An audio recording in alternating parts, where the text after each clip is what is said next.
আনারস এভাবে মাখিয়ে খেতে কি যে মজা হয়। তো আজকে এটা শেয়ার করবো। আসসালামু আলাইকুম।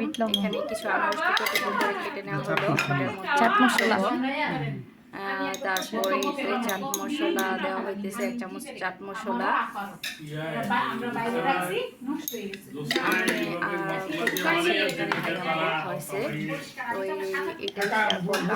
গুঁড়ামরিচ, এই যে এখানে মরিচের গুঁড়া, যে যেরকম ঝাল খায় চাকি দেওয়া হবে। লাগিয়ে তারপরে যে চামচটার মতো ঝাঁকিয়ে